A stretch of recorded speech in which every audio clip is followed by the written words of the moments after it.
अस्सलाम वालेकुम, आप देख रहे हैं GTV न्यूज़ और मैं हूं शाइस्ता इकबाल और मैं हूं ज़ारा शफी। हेडलाइंस आपने मुलाहिजा की। बुलेटिन के आगाज में सबसे पहले आपको बताएंगे पाकिस्तान पीपल्स पार्टी ने कल पूरे मुल्क में धरने का ऐलान कर दिया है। वज़ीर आला सिंध मुराद अली शाह की न्यूज़ कॉन्फ्रेंस बोले, बल्दियाती कानून से मुतालिक अपोजिशन ने एक तरमीम पेश नहीं की, शो ऑफ हैंड्स में तो हमारी हुकूमत का बड़ा फायदा है। उन्होंने कहा कि जमात इस्लामी के नेमतुल्लाह किस UC के मेंबर थे जो नाजिम बने। हमने कहा शेड्यूल की तरमीम काबीना से कराएं। वज़ीर आला सिंध ने वाज़ेह किया कि गवर्नर सिंध से मुलाकात में कानून से मुतालिक बात नहीं हुई।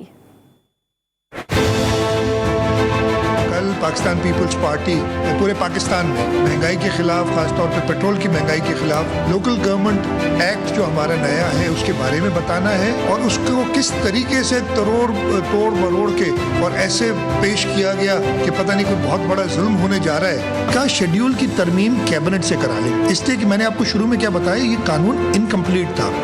गवर्नर साहब ने पहले दिन ही कह दिया कि ये तो मैं वापस करूंगा। ऐसे मीडिया पे कहना नहीं चाहिए। मैंने उनको बाद में मिला था, मैंने उन्हें समझाया भी, मैंने समझाने के लिए मैंने उनको अपना पॉइंट ऑफ व्यू दिया, लेकिन किसी कानून पे हमने कोई बात नहीं। जमात इस्लामी से पूछे, मरूम नेमतुल्लाह खान क्या किसी काउंसिल के मेंबर थे जब वो मेयर कराची बने थे या नाजिम कराची बने थे? तब्दीली सरकार के खिलाफ पीपल्स पार्टी कल कराची में एम्प्रेस मार्केट के सामने एहतजाज करेगी। वज़ीर इत्तलात सिंध सईद गनी का कहना है, पीपल्स पार्टी अवाम की आवाज़ है। महंगाई, बेरोजगारी, बिजली और गैस के बहरान पर भरपूर आवाज़ उठाई जाएगी। पाकिस्तान पीपल्स पार्टी के चेयरमैन बिलावल भुट्टो ज़रदारी साहब ने पेशावर के जलसे में ये ऐलान किया था कि 10 और 17 दिसंबर को पूरे पाकिस्तान में मुख्तलिफ सतहों पर महंगाई के ख़िलाफ़, पेट्रोल की बढ़ती हुई कीमतों के ख़िलाफ़, बेरोज़गारी के ख़िलाफ़ एहतजाज किए जाएंगे। उसी सिलसिले में पाकिस्तान पीपल्स पार्टी कराची के तहत कल बरोज़ जुमा 2 बजे दोपहर 10 दिसंबर को एम्प्रेस मार्केट सदर के मकाम पर एक भरपूर एहतजाजी मुजाहरा किया जाएगा और इस मुल्क में बढ़ती हुई महंगाई के ख़िलाफ़, पेट्रोल की कीमतों में इजाफे के ख़िलाफ़, बेरोज़गारी के ख़िलाफ़, इस नाअहल और नालायक PTI गवर्नमेंट के ख़िलाफ़ अपने जज्बात का खुलकर इजहार करें। पूरे सूबे में गैस का बहरान है, लोड शेडिंग होती जा रही है, बिजली महंगी हो गई है, गैस महंगी हो गई है और मैं ये समझता हूँ कि जो गरीब लोग थे वो तो बेचारे पहले पैसे हुए थे, अब जो मिडिल क्लास के लोग हैं उनके लिए ज़िंदगी गुजारना भी मुश्किल हो गई। वज़ीर आज़म पाकिस्तान इमरान खान कल कराची में ग्रीन लाइन आजमाइशी मंसूबे का इफ्तिताह करेंगे। वफाकी वज़ीर मनसूबा बंदी असद उमर ने नवीज़ सुनाई है कि K4 मंसूबा भी जल्द ही मुकम्मल होगा, जिससे कराची को 26 करोड़ गैलन पानी मिल सकेगा। वफाकी हुकूमत ने कराची के 3 बड़े नालों को भी साफ किया। गवर्नर सिंध इमरान इस्माइल ने सूबाई हुकूमत पर तनकीद करते हुए कहा, पीपल्स पार्टी की हुकूमत 13 साल से हुकूमत में है लेकिन कराची को एक बस भी ना दे सकी।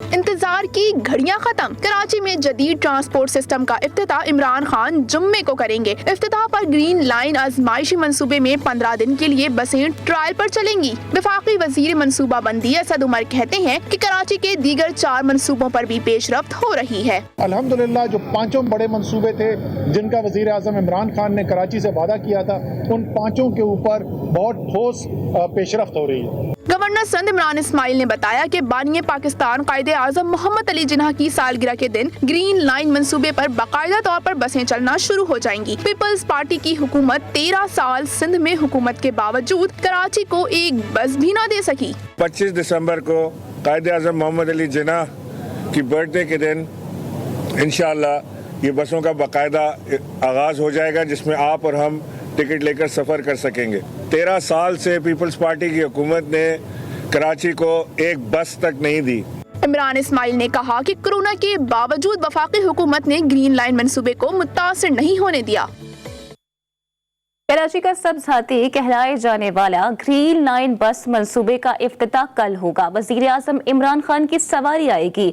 ग्रीन लाइन मंसूबे की तख्ती से पर्दा उठाया जाएगा। ग्रीन लाइन मंसूबा कितना मुकम्मल, कितना नामुकम्मल और इससे कराची वालों को कितना फायदा होगा, बता रहे हमारे नुमाइंदे खावर हुसैन। जी खावर, ये टूटी हुई सड़क और ये मुरम्मती काम होता हुआ आपको दिखाई दे रहा है। ये ग्रीन लाइन मंसूबा है जिसका इफ्तिताह कल वज़ीर आज़म इमरान खान करने जा रहे हैं। इस मंसूबे को 5.5 साल पहले साबिक वज़ीर आज़म मियां मोहम्मद नवाज शरीफ के दौर में शुरू किया गया था। इब्तदाई तौर पर इस सड़क का जो तवील रास्ता था वो 18 किलोमीटर था, जिसे बाद में बढ़ाकर 24 किलोमीटर किया गया। इब्तदाई तौर पर इसका तखमीना 16 अरब रुपए लगाया गया था, जो बाद में बढ़कर 24 अरब, फिर 30 अरब और अब 34 अरब रुपए तक पहुंच चुका है। लेकिन ये मंसूबा अभी तक मुकम्मल नहीं हो सका। ये मंसूबा सुरजानी टाउन से शुरू होकर पहले गुरु मंदिर तक था, जिसे बाद में बढ़ाकर अब कैप्री सिनेमा तक जो है वो मुहित किया गया है। तकरीबन कराची के 4 लाख के करीब शहरी रोज़ाना की बुनियाद पर इससे मुस्तफ़ीद हो सकेंगे। अब देखना ये है कि ये हुकूमत जो दावा किया जा रहा है कल से इसका इफ्तिताह और 25 तारीख से इसका बाकायदा कमर्शियल ऑपरेशन शुरू करने का, वो शर्मिंदा ताबीर हो पाएगा या नहीं, क्योंकि आपके सामने सूरत हाल है। सुरजानी टाउन से लेकर तकरीबन नागन चौरंगी तक 10 के करीब स्टेशन ऐसे हैं जो अभी नामुकम्मल हैं, जहां पर अभी तक काम जारी है। उसके बाद के जो स्टेशन हैं वहां पर भी जो है वो तेज़ी से काम होता हुआ दिखाई दे रहा है कि जल्दी से कलर करके वज़ीर आज़म को दौरा करवाया जा सके और उन्हें दिखाया जा सके कि काम मुकम्मल है। कराची के शहरी यही सवाल पूछ रहे हैं कि क्या जो वज़ीर आज़म ने जो अब तारीख दी है, क्या इस पर यह ऑपरेशन शुरू हो पाएगा या नहीं। जी बहुत शुक्रिया खावर आपका। कराची में ग्रीन लाइन मंसूबे के इफ्तिताह से ठीक एक रोज पहले मुस्लिम लीग नून की जानिब से मंसूबे का इफ्तिताह करने की कोशिश की गई। सिक्योरिटी एहलकारों ने नून लीगी कारकुनान को ग्रीन लाइन बस स्टेशन में दाखिल होने से रोक दिया। धक्का पेल के दौरान मुस्लिम लीगी कारकुनान ने नवाज शरीफ के हक में नारेबाजी भी की।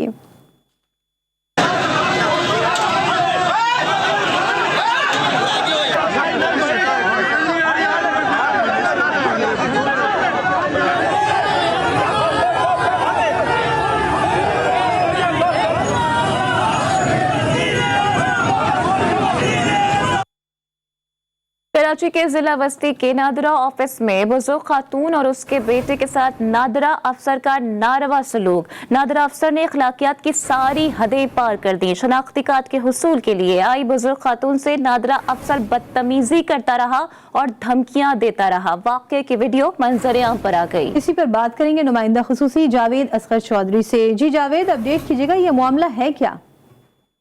जी, नाजरा मेगा सेंटर नाजराबाद है, जिसको 5 स्टार चौधरी का नाजरा सेंटर भी कहा जाता है। वहाँ तैनात नाजरा अफसर ने अखलाकियात की सारी हदें पार करते हुए एक दफाल गुजार को कहा कि आप जिसके साथ उसकी वालदा आई थी उसको मुखातिब करके कहा कि इस बुढ़िया को क्यों लेकर आ रहा है, 100 बार भी चक्कर लगाएगा तो काम नहीं होगा, जो गुजर नाले पर। नाजरा अफसर का मजीद कहना था कि बाहर आकर समझाऊं, यही समझ लोगे, बदमाशी है, जो करना है कर लो। इसके साथ साथ सामने खड़ी बुजुर्ग खातून नाजरा अफसर को जाने दो बेटा कहकर बार बार रुकती रही। ताहम नाजरा अफसर जो है बदतमीजी से बाज नहीं आया और जबकि वीडियो बनाने वाले शहरी से भी नाजरा अफसर ने मोबाइल फोन छीनने की कोशिश की। इस हवाले से डायरेक्टर जनरल नाजरा सिंध कर्नल रिटायर्ड अनीस से रास्ते पर उन्होंने कहा कि इस तरह की किसी की भी नाजरा अफसर या मुलाजिम को इजाजत नहीं है किसी दरखास्त गुजारी उसके अहल खाना से बदतमीजी करे, और इस हवाले से बाकायदा तौर पर इंक्वायरी करके बाकायदा तौर पर इसके खिलाफ कार्रवाई की जाएगी। जी बहुत शुक्रिया जावेद असगर चौधरी। वज़ीर आज़म इमरान खान से गुमशुदा सहाफ़ी मुदस्सिर नारू के वालिदैन और बेटे ने मुलाकात की। ज़राए के मुताबिक वज़ीर आज़म ने मुदस्सिर नारू के वालिदैन को बाजियाबी के लिए हर मुमकिन इक़दामात की यकीन दहानी करवाई। वज़ीर आज़म ने कहा कि जबरी गुमशुदगियों की रोकथाम के लिए बाकायदा कानून साजी की है। मुलाकात में वज़ीर इंसानी हुकूक शीरी मज़ारी भी मौजूद थे।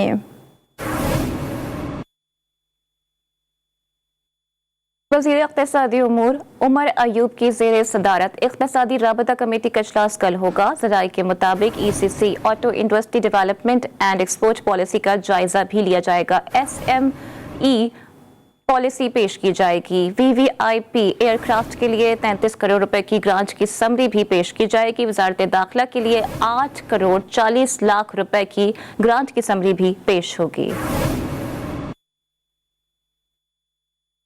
नवाज शरीफ के बारे में जरदारी साहब का बयान अफसोसनाक है। अपोजिशन लीडर शहबाज शरीफ का शरीक chairman Peoples Party Asif Zardari के बयान पर रद्द-ए-अमल। ट्वीट किया कि पाकिस्तान के साथ मियां साहब की गैर मुतज़ल्ज़ल वाबस्तगी हमेशा नाकाबिले तरदीद रही है। नवाज शरीफ को किन हालात में बैरून मुल्क जाना पड़ा आप जानते हैं। हमें ऐसे रिमार्क से गुरेज करना चाहिए और सबको मिलकर मुल्क की तरक्की और बेहतरी के लिए काम करना चाहिए।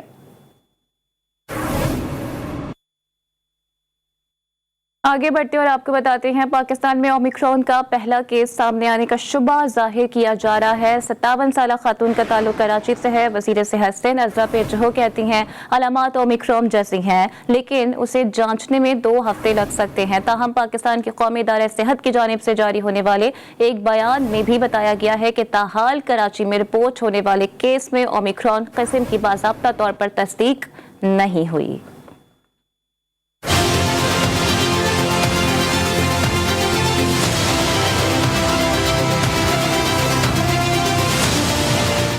वायरस आ गया या नहीं, कराची में पहले केस की खबर ने महकमा सेहत सिंध के हुक्काम की दौड़े लगवा दी। निजी अस्पताल में दाखिल 57 साल खातून में ओमिक्रॉन जैसी अलामात पाई गयी। महकमा सेहत के मुताबिक खातून के साथ उनके घर के 4 अफराद भी बीमार हैं। खातून समेत तमाम अफराद घर में ही क्वारंटीना है। ताहम ओमिक्रॉन का शिकार है कि नहीं, इस हवाले से वजीर सेहत सिंध ने कह दिया कि घबराने की बात नहीं है। ओमिक्रॉन से मुतासिर होने की तस्दीक के लिए जीनोम स्टडी की जरूरत है। ओमिक्रॉन का आपको पता चल गया होगा कि एक केस कराची में आया है। हाँ, हम अभी सस्पेक्ट कर रहे हैं, उसकी जीनोम स्टडी नहीं हुई है, लेकिन उसके जो जिस तरह से वो वायरस बिहेव कर रहा है, ऐसे लगता है कि वो ओमिक्रॉन ही है। बहुत सीरियस इलनेसेस नहीं रिपोर्ट की गई हैं ओमिक्रॉन के साथ। पाकिस्तान के कौमी इदारे सेहत की जानिब से जारी होने वाले एक बयान में भी बताया गया है कि ताहाल कराची से रिपोर्ट होने वाले केस में ओमिक्रॉन किस्म की बाज़ाब्ता तौर पर तस्दीक नहीं हुई। डॉक्टर उमर सुल्तान कहते हैं कि RNA वेरिएंट की शक्लें तब्दील होती हैं। अवाम को चाहिए कि एहतियात करे। कोरोना के तमाम वेरिएंट से बचने का तरीका एहतियाती तदाबीर अपनाना है। लेकिन चूंकि कोविड एक RNA वायरस है, तो अपनी ये जो कोड्स हैं उनको चेंज करता रहता है। सबकी एहतियात सेम है, सेम प्रिकॉशन है कि आपने गैदरिंग वाली जगहों पे नहीं जाना, मास्क का इस्तेमाल करना है, हैंड सैनिटाइजर को यूज करना है। सूबाई महकमे सेहत के तर्जुमान के मुताबिक सिंध में कोविड वेरिएंट की जिन्याती टेस्टिंग की सहूलत कराची के आगा खान अस्पताल और कराची यूनिवर्सिटी की बायोलॉजिकल लेबॉर्ट्री में मौजूद है। कोरोना एक बार फिर अमेरिका में सर उठाने लगा। ओमिक्रॉन वायरस के फैलाव ने 3 रियासतों में दहशत फैला दी। न्यूयॉर्क, माइन और न्यू हैम्पशायर की रियासतों में गवर्नर ने सूरत हाल से निपटने के लिए नेशनल गार्ड तलब कर लिए। नेशनल गार्ड्स को रियासत के जेर इंतजाम मेडिकल सेंटर्स भेज दिया गया। न्यूयॉर्क में भेजे गए 120 मेडिकल स्टाफ और टेक्नीशियंस को 12 से ज्यादा इलाकों में तैनात किया गया है। और कराची के बाद हैदराबाद में भी दूध की कीमतों में इजाफा कर दिया गया है। हैदराबाद में दूध की कीमतों में 10 रुपए फी लीटर इजाफा किया गया है। दूध फरोश वेलफेयर एसोसिएशन का कहना है कि मुल्क भर में महंगाई में इजाफे के बायस हम सरकारी निर्ख पर दूध फरोख्त नहीं कर सकते। बड़ा मालिकान ने हमें दूध महंगे दामों देना शुरू कर दिया है। सिंध और पंजाब के बाद गिलगित बल्दिस्तान में भी आटे और बिजली का बहरान शिद्दत इख्तियार कर गया। वफाकी हुकूमत ने गिलगित बल्दिस्तान के लिए माहाना 20,000 बोरी आटा कम किया है, जिसकी वजह से बहरान में शिद्दत आ गई है। शहरी बरहमी का इजहार करते हुए सरापा एहतजाज हैं। एहतजाज में हुकूमत के खिलाफ नारेबाजी भी की गई।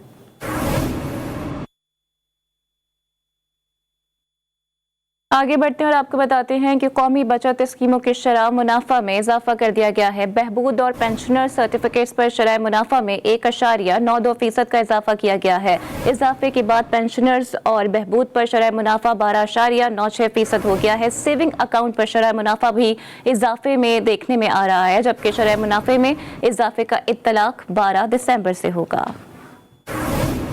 Welcome back. इलेक्शन कमीशन ने इस्लामाबाद के बल्दियाती इंतखाबात में इलेक्ट्रॉनिक वोटिंग मशीन के इस्तेमाल का फैसला कर लिया। ज़राए के मुताबिक इलेक्शन कमीशन ने इलेक्ट्रॉनिक वोटिंग मशीनों की फराहमी के लिए वजारत साइंस एंड टेक्नोलॉजी को खत लिख दिया है। इसके हवाले से मजीद बात करेंगे अपने नुमाइंदे वकार अली सैयद से। जी वकार, आपके पास क्या डिटेल्स हैं?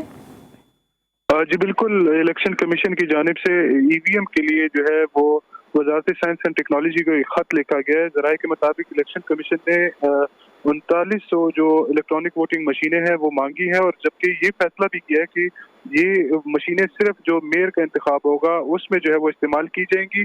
800 पोलिंग स्टेशन होंगे जिनके तमाम पोलिंग बूथ्स पर जो है वो अलग अलग ईवीएम मशीन रखी जाएंगी, जिनकी कुल तादाद 3100 बनती है, लेकिन 800 इजाफी मशीनें जो है वो बैकअप में रखी जाएंगी। इसके अलावा जो तकनीकी जो वजारत इलेक्शन कमीशन ने वजारत साइंस एंड टेक्नोलॉजी से इलेक्ट्रॉनिक वोटिंग मशीन के अलावा तकनीकी जो है वो सपोर्ट भी जो है मांगी है, और आज इस हवाले से एक अहम मुलाकात भी है जो बैनुल वजारती कमेटी के जो सरबराह हैं वफाकी वज़ीर शिबली फराज, उनकी चीफ इलेक्शन कमिश्नर और दीगर जो 2 मेंबरान हैं उनसे मुलाकात हुई, जिसमें ये मामला भी जो ज़ेर बहस है। जी वकार, आपका बहुत शुक्रिया। पाकर में पुलिस की ज्यादतियों के खिलाफ तहरीक इंसाफ की कॉल पर मिट्टी में दिया गया धरना दूसरे रोज भी जारी है। अरबाब गुलाम रहीम समेत तहरीक इंसाफ की क़यादत से जिला इंतजामिया के मुज़ाकरात नाकाम रहे। वज़ीर आज़म पाकिस्तान के मुआविन खुसूसी बराए सिंध उमूर अरबाब गुलाम रहीम की क़यादत में मुज़ाहिरीन ने SSP थरपाकर हसन सरदार की तबादले तक धरना जारी रखने का ऐलान कर दिया है। धरने की वजह से सिंध की जानिब जाने वाली शाहराहें ब्लॉक होने से गाड़ियों की लंबी कतारें लग गईं। 9 दिसंबर को इंसदादे बदउनवानी के आलमी दिन के तौर पर मनाया जाता है। करप्शन के खात्मे के लिए स्टेज अदाकार किस तरह किरदार अदा कर रहे हैं, जानते हैं नुमाइंदा GTV न्यूज़ मियां शुएब अहमद से, जो इस वक्त मशहूर कॉमेडियन इफ्तिखार ठाकुर के हमराही मौजूद हैं। जी शुएब।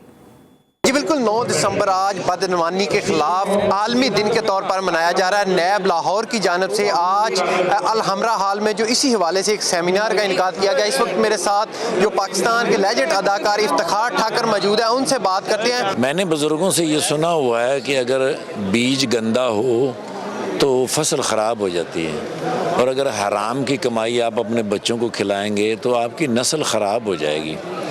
मैंने यहाँ भी बताया है कि जितने भी बदउनवान लोगों को मैं जानता हूँ उनको अच्छी बीवियाँ नहीं मिलती, उनके बच्चे अच्छे नहीं होते, वो ओल्ड होमों में अपनी ज़िंदगी गुजारते हैं। बिला उन्वान जो लफ्ज़ है उसमें तो कहानी का आगाज़ जो भी हो अंजाम अच्छा नहीं होता, लेकिन बदउनवान जो हो उसका ना आगाज़ अच्छा होता है ना अंजाम अच्छा होता है। ये बिल्कुल जैसे इन्होंने बताया कि बदउनवान नासर जो इसका ख़ात्मा इसी तरह है कि जो माशरा जो हमारा मुस्तकबिल है, जो हमारा फ्यूचर है, उसको बेहतर करने की ज़रूरत है, अच्छा हमें माशरा देने की। और एक बड़ी अच्छी बात इन्होंने कही कि जो बदउनवान नासर होता है उसे जो बीवी है वो नहीं अच्छी मिलती, अब इस पर अमल करने की भी हमें ज़रूरत है। जी बहुत शुक्रिया शुएब आपका। आलमी यौम इंसदादे बदनवानी पर रिश्वतखोरी करप्शन में मुलविस 5 मुख्तलिफ महकमों की रिपोर्ट मंजर आम पर आ गई। महकमे revenue, Punjab police, city district irrigation और महकमे सेहत करप्ट तरीन साबित हुए। मजीद बताएंगे लाहौर से वकार शौकत अपनी इस रिपोर्ट में।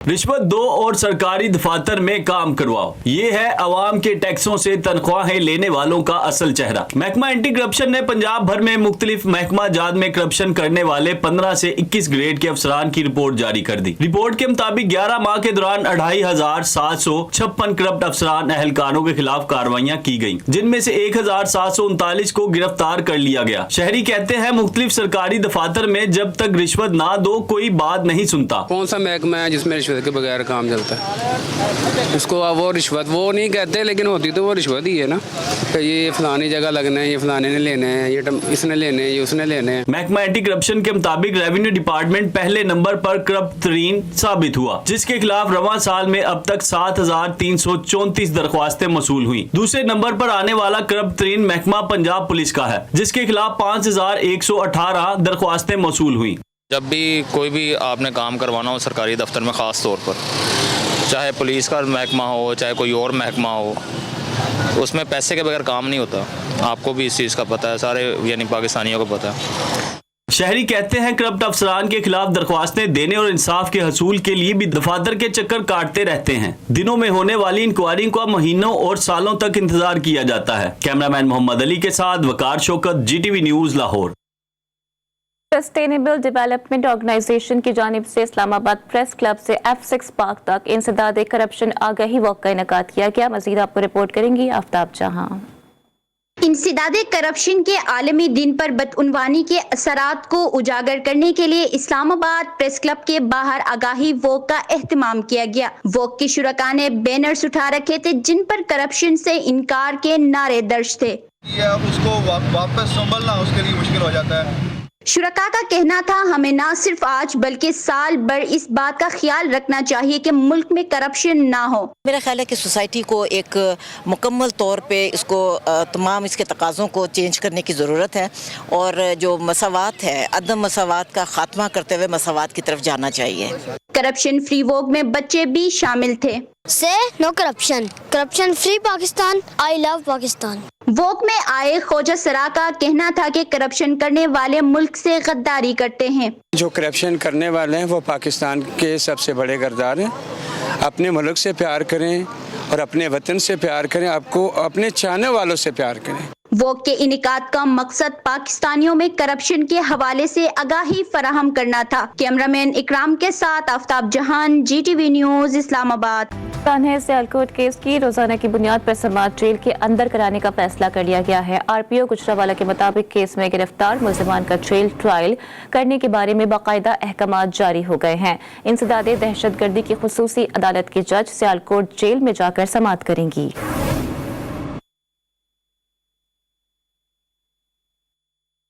बलूचिस्तान में जहां हर किस्म के खुश्क मेवे मिलते हैं, वहां एक ऐसा मेवा भी फरोख्त होता है जो सस्ता तो है मगर सिर्फ सर्दियों में ही इस्तेमाल किया जाता है। इस मेवे को शने कहा जाता है। क्वेटा से आपको मजीद रिपोर्ट करेंगी बुशरा कमर।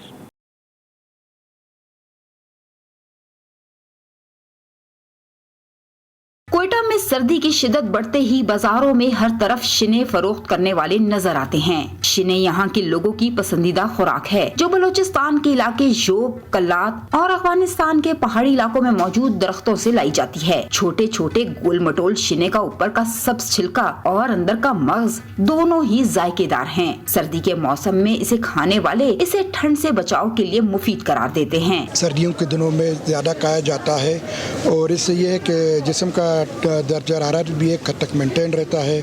शिने है ये सर्दियों का एक अहम जो गरीबों के लिए उसको क्या कहते हैं, एक तोहफा है। इसके चाहे बड़ा हो या छोटा, खातून हो या मर्द, ज़ईफ हो या जवान, सब इसको बहुत शौक से इस्तेमाल करते हैं। शिने का सब्ज छिलका और इसका अंदर का गूदा दोनों ही खाए जाते हैं। इसका छिलका थोड़ा तुर्श जबकि गूदा मीठा होता है जिसे मखसूस अंदाज में दांतों के नीचे रखकर तोड़ा जाता है।